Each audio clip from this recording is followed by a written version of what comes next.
conformément à la charte constitutive. Un procès verbal du 1er juin 2025 a été établi par la conférence des présidents des partis politiques, des mouvements associatifs et des syndicats, ainsi que des personnalités composant la coalition de la gauche congolaise, à travers lequel ils ont désigné à l'unanimité l'un d'entre eux comme président national de la coalition. Je vais poursuivre. Il s'agit de l'honorable Jean-Marc Kabou Akabou.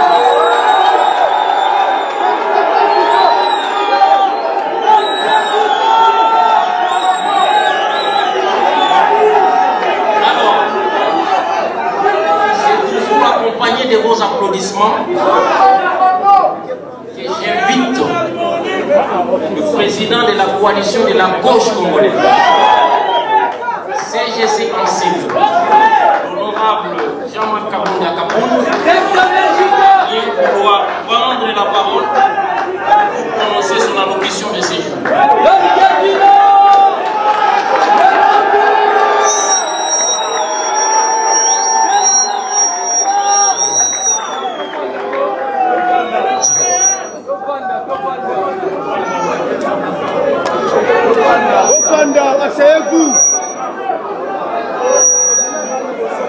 Distingués membres de la conférence des présidents de la coalition de la gauche congolaise, camarades militantes et militants de la coalition de la gauche congolaise, mesdames et messieurs, distingués invités, je voudrais avant toute chose vous exprimer notre sincère gratitude pour avoir accepté de nous accompagner par votre présence dans cette nouvelle initiative. La journée que nous vivons aujourd'hui est bien plus qu'une simple cérémonie. C'est un jour merveilleux, un jour d'espoir, un jour de rupture fondamentale avec un système de prédation et de mauvaise gouvernance érigé depuis notre indépendance jusqu'à ces jours.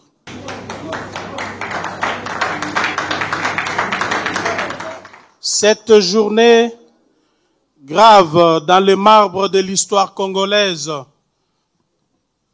la manifestation d'une volonté inébranlable, celle d'un groupe de personnalités qui ont levé l'option de mettre au cœur de leur combat politique les intérêts des Congolaises et des Congolais, loin des combines ancestrales et des calculs tribaux.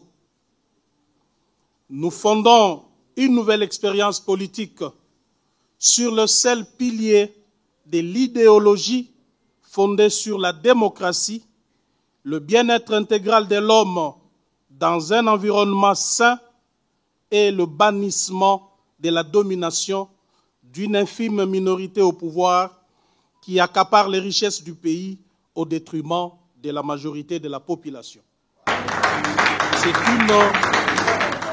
C'est une fondation basée sur l'idéologie et la justice sociale. C'est la rupture. C'est le combat pour l'instauration d'un nouveau système à visage social de la gauche. Que chacun le comprenne donc, cette initiative est une déclaration de guerre à l'ordre ancien. Votre présence ici n'est pas un acte de courtoisie, c'est un engagement. C'est le signal que vous comprenez la gravité de l'instant et que vous êtes prêts à accompagner cette révolution qui s'annonce. Aujourd'hui, la coalition de la gauche congolaise fait son apparition. Non pas dans le tumulte préélectoral habituel, mais dans un temps résolument non suspect. Nous ne sommes pas une énième plateforme dictée par des ambitions personnelles ou des calculs politiciens à court terme. Non. La CGC est l'expression de la rupture radicale avec le pratique d'un passé qui nous a trop longtemps asservis. La République démocratique du Congo, un vaste territoire de 2 345 000 km², regorge de ressources naturelles incommensurables. Avec plus de 80 millions de terres arables, elle se positionne comme le deuxième pays au monde en termes de terres cultivables, juste après le Brésil. Peuplée de plus de 100 millions d'habitants, dont près de 60 millions de jeunes, elle est souvent qualifiée de véritable scandale géologique et des poumons du monde.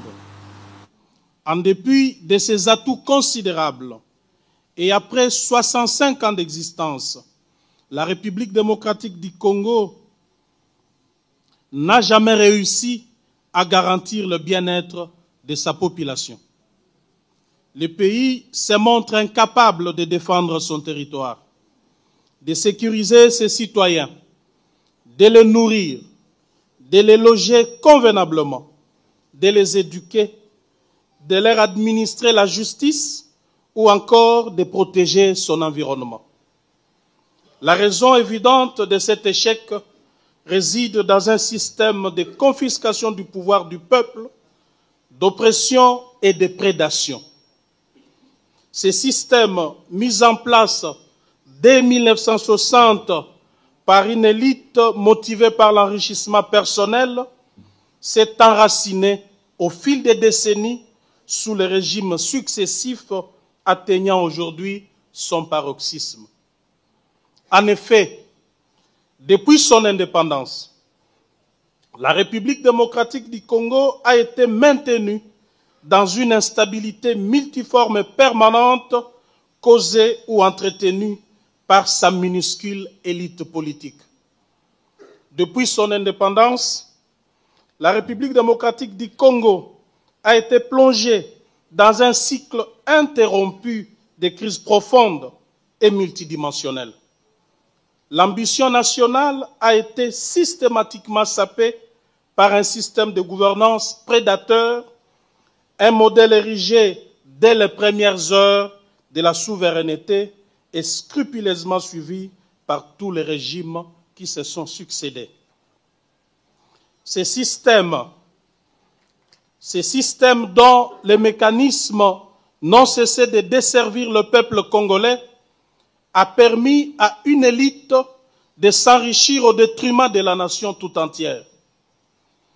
Les premières années furent marquées par des mutineries et des conflits internes violents, culminant dans l'assassinat tragique de Patrice Emery Lumumba. Les sécessions du Katanga et du Sud Kasaï, aggravées par une ingérence étrangère récurrente, ont déchiré les tissus nationaux, laissant une économie à l'agonie. Loin d'être de simples tensions, les divisions ethniques ont été sciemment instrumentalisées par ce système, exacerbant les fractures pour servir des intérêts égoïstes. Cette période a sémé les graines d'une frustration populaire grandissante face à l'absence criante de vision politique, préparant le terrain pour l'enracinement de ces systèmes défaillants qui, malgré les changements de dirigeants, n'a jamais été remise en question. Les décennies suivantes ont vu l'approfondissement d'une autocratie grandissante et d'une corruption systémique.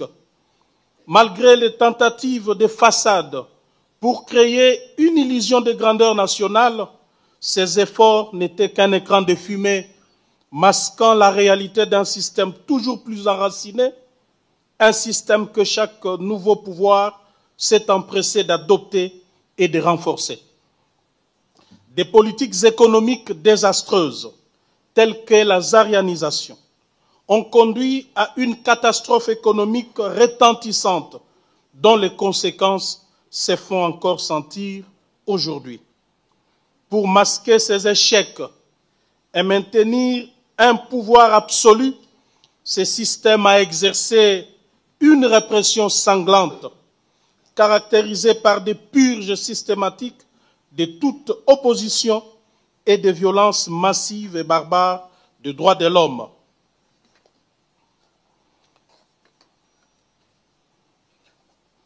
L'extravagance obscène et la corruption effrénée, piliers de ces systèmes, ont gangréné chaque strate de la société, détournant les richesses nationales au profit d'un petit groupe d'individus. Même face aux pressions internationales, les ouvertures vers le multipartisme se sont souvent avérées n'être qu'une parodie démocratique, une ultime tentative désespérée de maintenir le système en place. Les transitions politiques ont rarement apporté la stabilité espérée, se transformant souvent en nouvelle ère d'incertitude marquée par la continuation des conflits et une gestion autoritaire. Le système a prouvé sa capacité à se réinventer, à se doter de nouveaux visages, mais sans jamais changer sa nature profonde. Plus récemment, le pays a été secoué par une instabilité politique et militaire chronique.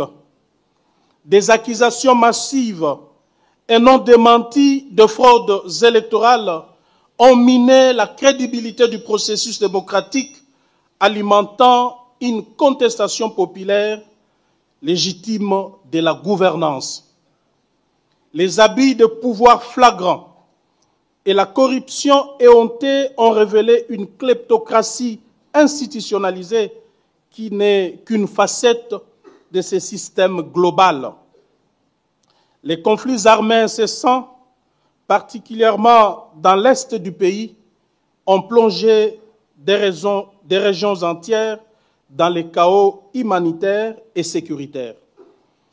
La croissance économique, parfois affichée, n'a été qu'une illusion, un mythe conçu pour masquer l'accaparement des richesses par une élite minuscule, entraînant des disparités sociales abjectes et une misère accrue pour la majorité de la population. Tout ceci est le résultat direct du fonctionnement de ces systèmes perpétués de décennie en décennie. En somme, l'histoire de la RDC depuis 60 est celle d'un potentiel immense bridé par un système de gouvernance défaillant et prédateur. Les caractéristiques principales des méfaits ont persisté, prouvant la résilience de ces systèmes. Instabilité politique chronique, corruption endémique, violation des droits humains, instrumentalisation des divisions et un échec persistant à traduire les richesses naturelles en bien-être pour la population. Ce triste héritage continue de peser lourdement sur le présent. Malgré les aspirations initiales à rompre avec le pratique passé, le régime Tshisekedi, loin d'en découdre avec le système préexistant, s'est accommodé de ce rouage, se positionnant ainsi davantage comme son héritier que comme son fossoyeur. Nous avions tenté, au péril de notre vie et de notre liberté, de transformer ce système de l'intérieur. Cependant, nous nous sommes heurtés à une résistance farouche de ce système, incapable de se départir des antivaleurs qui les caractérisent. Face à cette réalité implacable, la solution se conjugue en un seul mot: la rupture.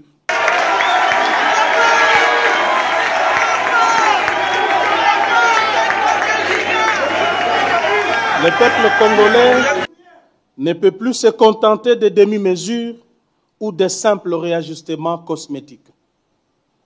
C'est pour répondre à cet impératif catégorique et salvateur des ruptures avec ces systèmes d'oppression et pour satisfaire aux besoins d'un système nouveau fondé sur des valeurs essentielles telles que la place prépondérante des hommes et des femmes congolaises au cœur du système, la démocratie, la justice sociale, la répartition équitable des richesses du pays, le travail pour tous, l'égalité et la protection de l'environnement, que nous nous sommes rapprochés pour créer la coalition de la gauche congolaise.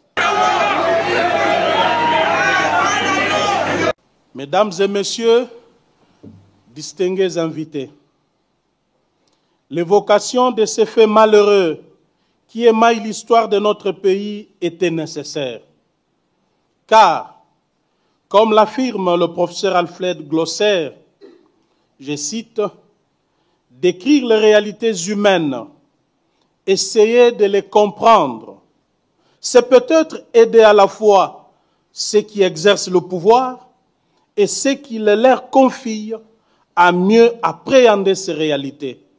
C'est aussi concourir, sans sortir de son rôle, à donner toute sa dimension à la politique. » Ces diagnostics nous obligent à faire un constat accablant.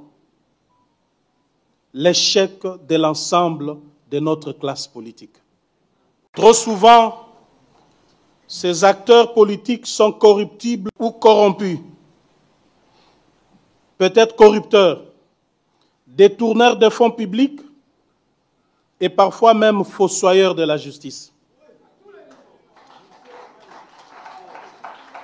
Il est temps de s'arrêter et de déclarer « ça suffit ».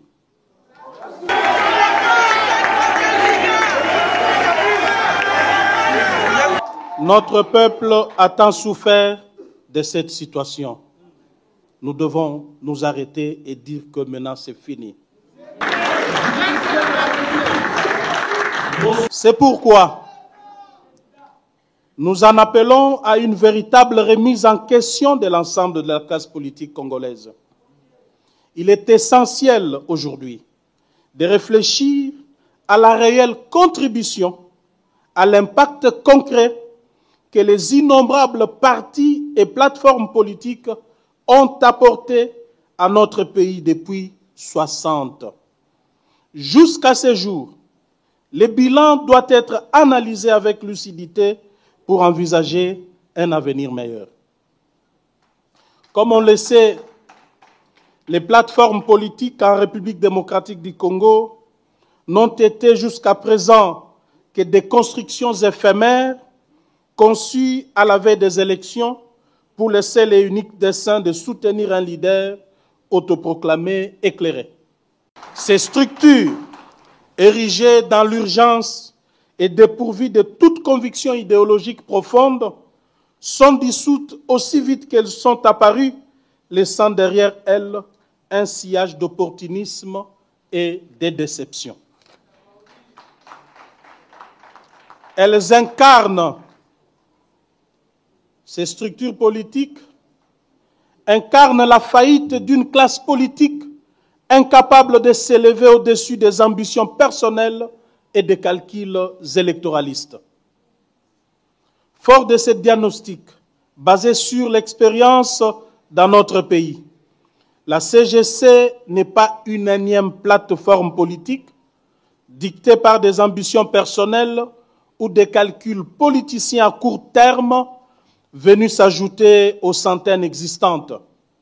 Non, elle est plutôt l'expression de la rupture radicale avec les pratiques d'un passé qui nous a trop longtemps asservis.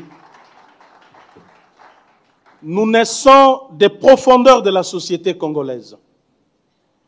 en dehors des sentiers battus, loin des salons où se décident les destins du peuple sans le peuple. Nous sommes l'antisystème par excellence.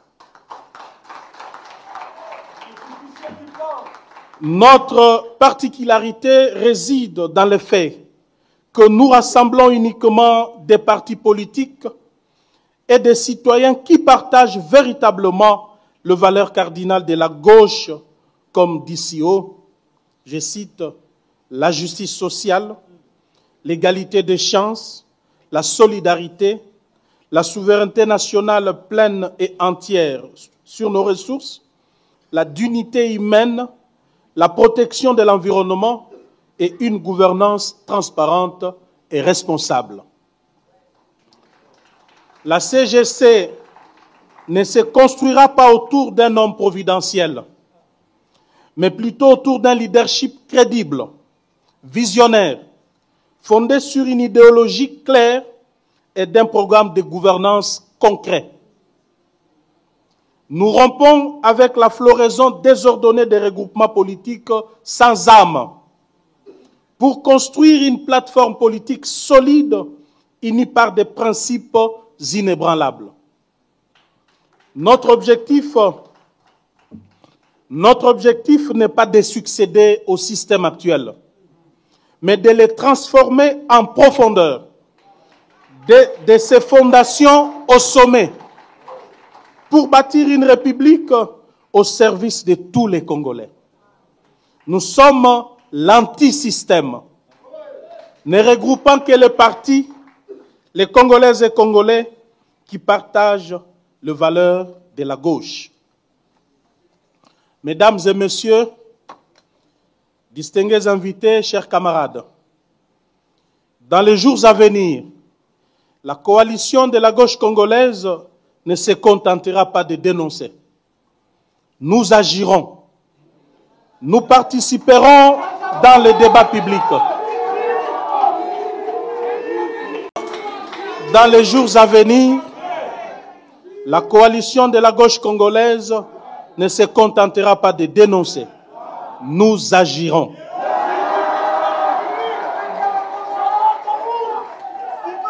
Nous participerons dans les débats publics. Nous présenterons à la nation non seulement un guide idéologique dit précis de la gauche congolaise, mais surtout un plan de gouvernance quinquennale détaillé. Ce plan ne sera pas une simple liste de promesses, mais une feuille de route méthodique, ancrée dans notre idéologie de gauche qui exposera comment nous allons gouverner. Comme dit Sio, le système de prédation, pour assurer sa survie, a d'abord effrité l'État, ensuite l'a complètement détruit. À cet effet, la neutralisation du système de gouvernance actuel passe impérativement par la refondation profonde de l'État. Nous concevons l'État comme une superstructure essentielle, sans laquelle aucun changement majeur ne peut être envisagé. Il s'agit ici de l'État dans sa dimension cosmogonique, c'est-à-dire doté de l'ensemble de ses capacités anticipatives, défensives et réactives. À cet effet, 6 piliers fondamentaux, l'armée, la police, les services de sécurité, la justice, l'administration publique et la diplomatie constitueront sa partie métaphysique. Compte tenu de sa position géostratégique et fort d'une expérience malheureuse des 30 ans d'instabilité et de conflits armés, souvent provoqués par certains de nos voisins, nous déploierons tous les efforts nécessaires pour bâtir une armée forte, disciplinée et bien équipée. À l'horizon 10 ans, nous ambitionnons doter la RDC d'une force armée comprenant entre 500 à 750 000 hommes pourvu d'une logistique militaire tactique de pointe. Notre objectif est de construire un État pacifique et hospitalier en plein cœur de l'Afrique, mais doté d'une doctrine militaire ferme.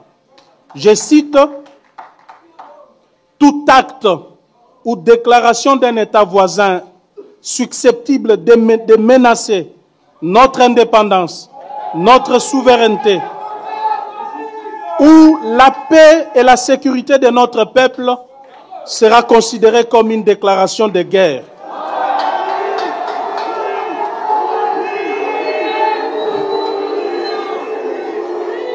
Je cite, ça va.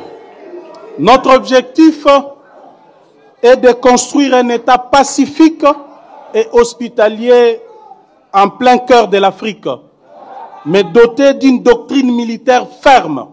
Je cite, « Tout acte ou déclaration d'un État voisin susceptible de menacer notre indépendance, notre souveraineté ou la paix et la sécurité de notre peuple sera considéré comme une déclaration de guerre. »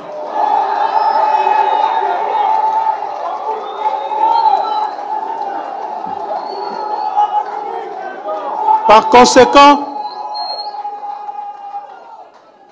conséquent, la RDC sera dans l'obligation de mener des attaques préventives pour défendre son territoire et sa population.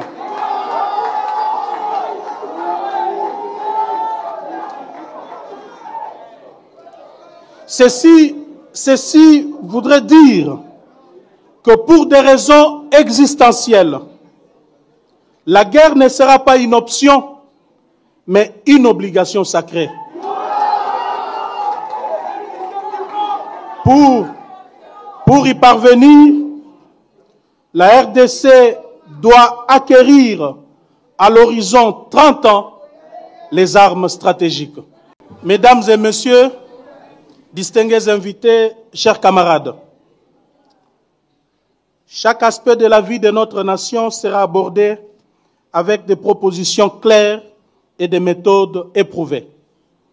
Sur le plan de la justice, nous allons restaurer l'autorité de l'État sur l'ensemble du territoire en appliquant de manière stricte, sévère et rigoureuse les lois de la République, sans exception ni favoritisme.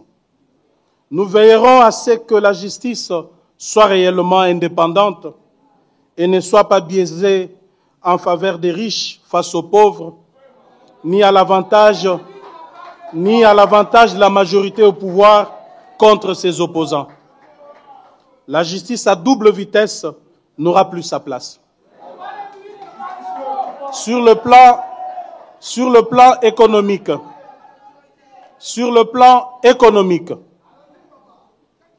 nous allons promouvoir l'économie sociale de marché pour une croissance inclusive, la diversification et l'industrialisation de notre économie. Cela inclut la transformation locale de nos matières premières, la promotion des PME avec un accès facile au crédit, pour ainsi faciliter les investissements des partenaires étrangers respectueux des lois de la République. Distingués invités, chers camarades, tant que la classe politique en général et les gouvernants en particulier ne se poseront pas la question suivante: que faisons-nous de nos ressources minières? Tant que l'homme politique congolais ne se posera pas cette question, si nos minerais ne sont destinés qu'à être vendus à l'état brut, permettant aux dirigeants de s'en partager le prix, de les blanchir dans des paradis fiscaux ou encore d'investir dans des projets immobiliers à Dubaï et ailleurs, alors le Congo est mal parti. Pour que le Congo emprunte réellement la voie du changement et du développement, nous devons transformer localement nos matières premières, leur donner de la valeur ajoutée et favoriser la création d'emplois durables et l'industrialisation de notre pays. Pour y parvenir, nous allons 1. Appliquer un taux fiscal unique réduit à 10% pour ceux qui produiront pour la consommation des Congolais. 2. Appliquer une exonération totale d'impôts et taxes pour tout produit transformé localement destiné à l'exportation. 3. Appliquer un taux douanier élevé sur tous les produits importés qui font partie des produits transformés localement pour protéger la production locale. 4. Imposer une taxe de transformation sur les minerais exportés sans valeur ajoutée locale. 5. Enfin, encourager le partenariat industriel pour transformer le lithium, les cuivres, les cobaltes chez nous.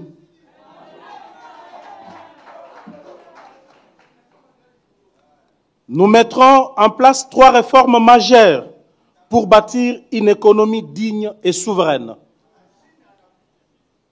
Premièrement, nous imposerons la budgétisation zéro. Ceci voudrait dire que chaque franc public dépensé devra être mérité. C'est dire que le budget de l'État ne sera plus basé sur l'habitude, ni sur les privilèges, mais sur le besoin du peuple. Ceci sous-entend zéro dépense reconduite automatiquement. Chaque ministère, chaque province, chaque projet devra justifier ses besoins avec des preuves. Les priorités seront l'éducation, la santé, l'énergie, l'agriculture, la sécurité sociale, j'en passe. 2.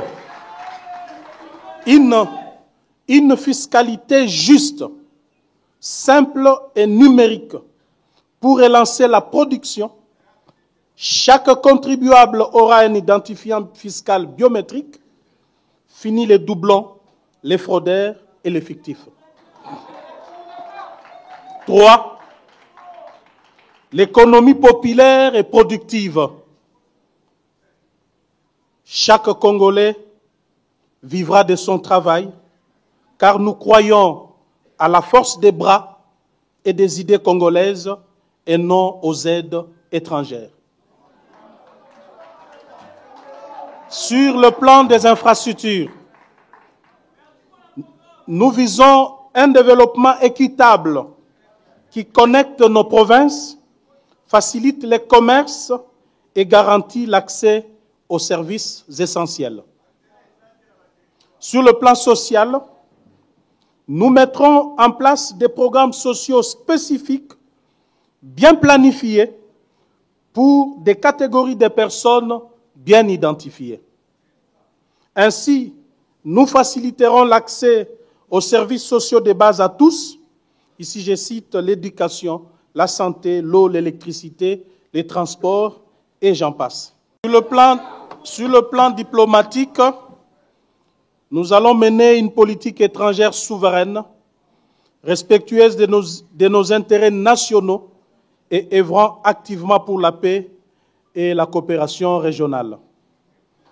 Sur le plan de l'environnement, nous assurerons une gestion durable de nos ressources naturelles, faire face aux défis climatiques et préserver notre biodiversité. Sur le plan de l'administration, nous allons procéder à l'organisation du recensement général de la population et du patrimoine, tant des personnes physiques que morales privées, ainsi qu'à l'audit du patrimoine public et privé de l'État. Enfin, de constituer un fichier national intégré au service du développement et de la sécurité nationale. Cette démarche permettra également de dématérialiser notre administration, la rendre plus flexible et lui conférer le moyen de conduire la RDC vers l'émergence. Ces plans de gouvernance sera le reflet de notre engagement à répondre à toutes les questions de société sous le prisme de l'idéologie de la gauche. Il constituera le contrat social que nous proposons au peuple congolais, un contrat de confiance, de justice et de progrès. Mesdames et messieurs, distingués invités, chers camarades, comme vous le savez, la partie orientale de notre pays est actuellement en proie à la guerre nous imposée par un État voisin, le Rwanda. Membre de l'ONU, de l'Union africaine et des organisations sous-régionales. Cet acte n'est ni moins ni plus une agression.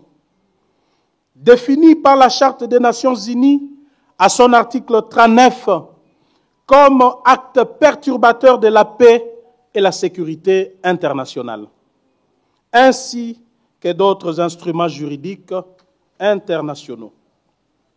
Face à cette situation humiliante qui menace notre existence en tant qu'État-nation, on aurait voulu voir le pouvoir en place agir avec fermeté face à ces petits pays qui ne fait que verser le sang des Congolais, et cela conformément à l'article 51 de la Charte des Nations Unies qui encourage les États à user de leurs droits naturels de légitime défense lorsqu'ils font l'objet d'une agression armée.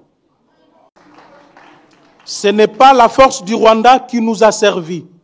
Ce n'est pas parce que le Rwanda est fort, mais bien le système de prédation érigé en RDC qui nous a rendus faibles.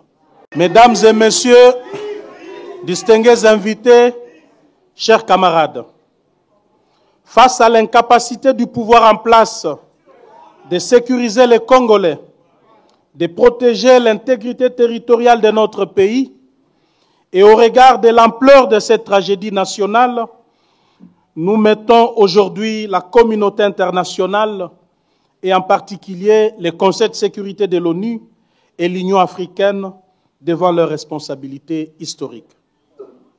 Ces organisations internationales ne peuvent rester passives face à l'occupation avérée d'une partie de notre territoire par une armée étrangère et face aux discours séparatistes visant des résultats incalculables, conçus pour paver la voie à la balkanisation de notre chère nation.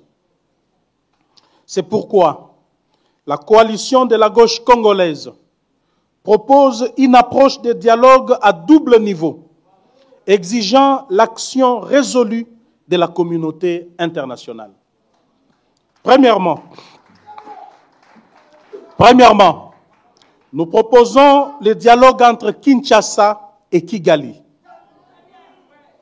L'accord issu de ce dialogue mettra fin à l'agression et recommandera le retrait des troupes rwandaises sur le territoire congolais.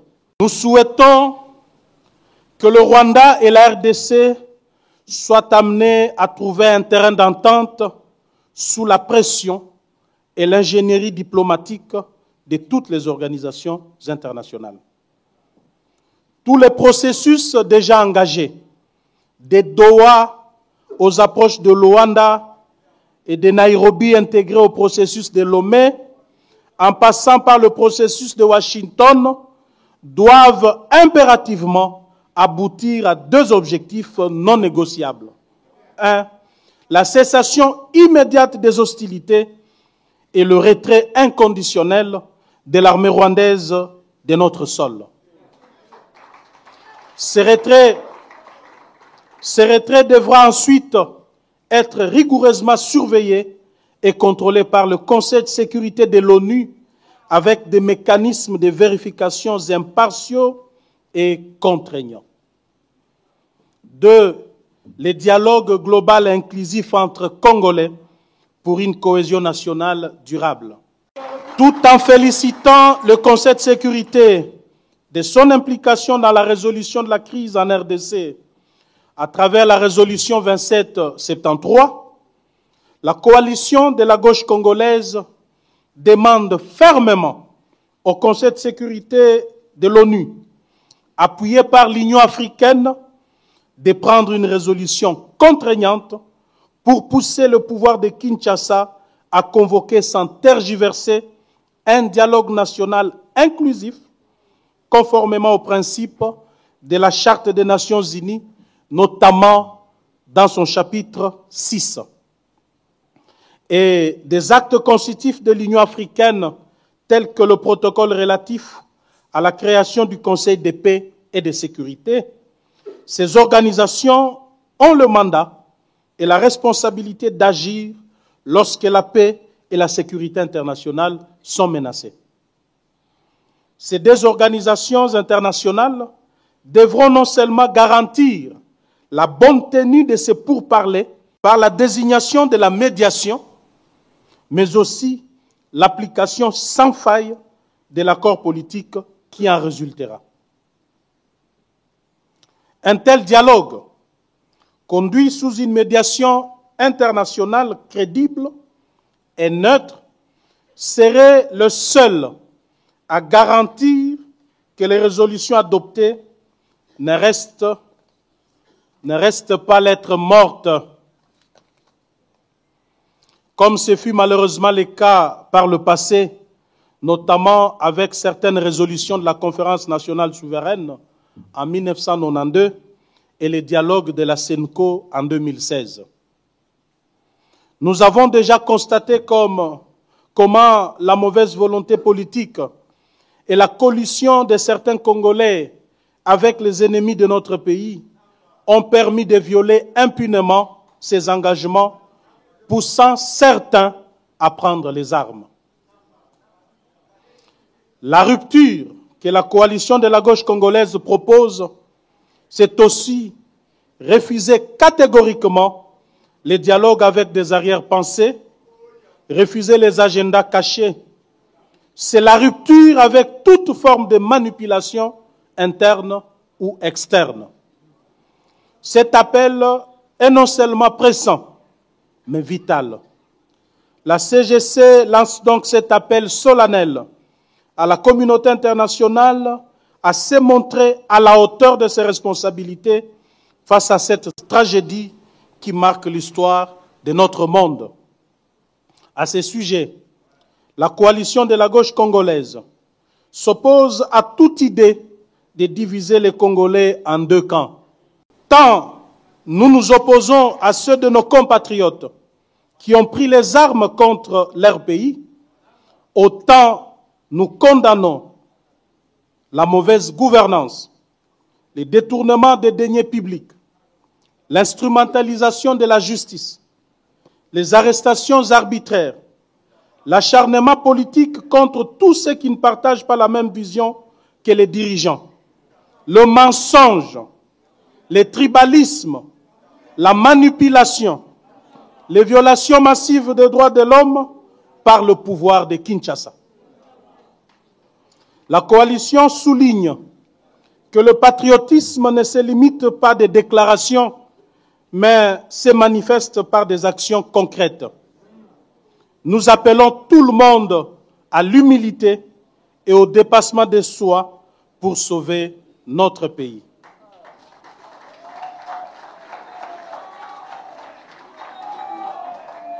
C'est aussi l'occasion pour nous d'interpeller le chef de l'État en lui demandant de prendre ses responsabilités face à l'histoire, en commençant par la libération de tous les prisonniers politiques, militaires comme civils. C'est le cas de citer notre ami, notre camarade Jacques Ndala. Ensuite,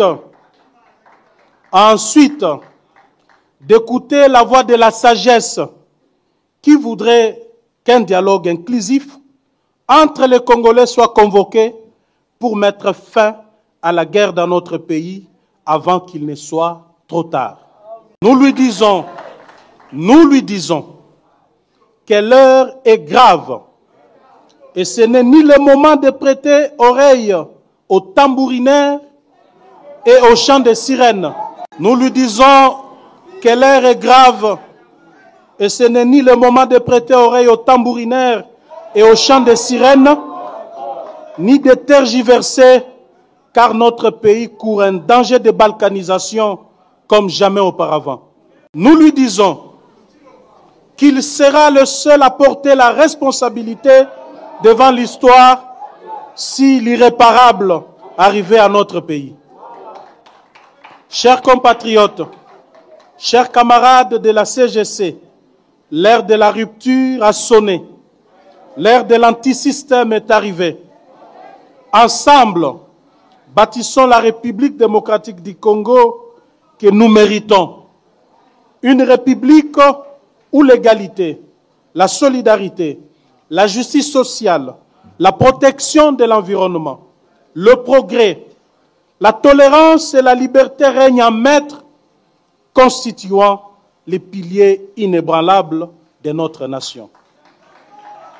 Que vive la coalition de la gauche congolaise, que vive la République démocratique du Congo. Je vous remercie.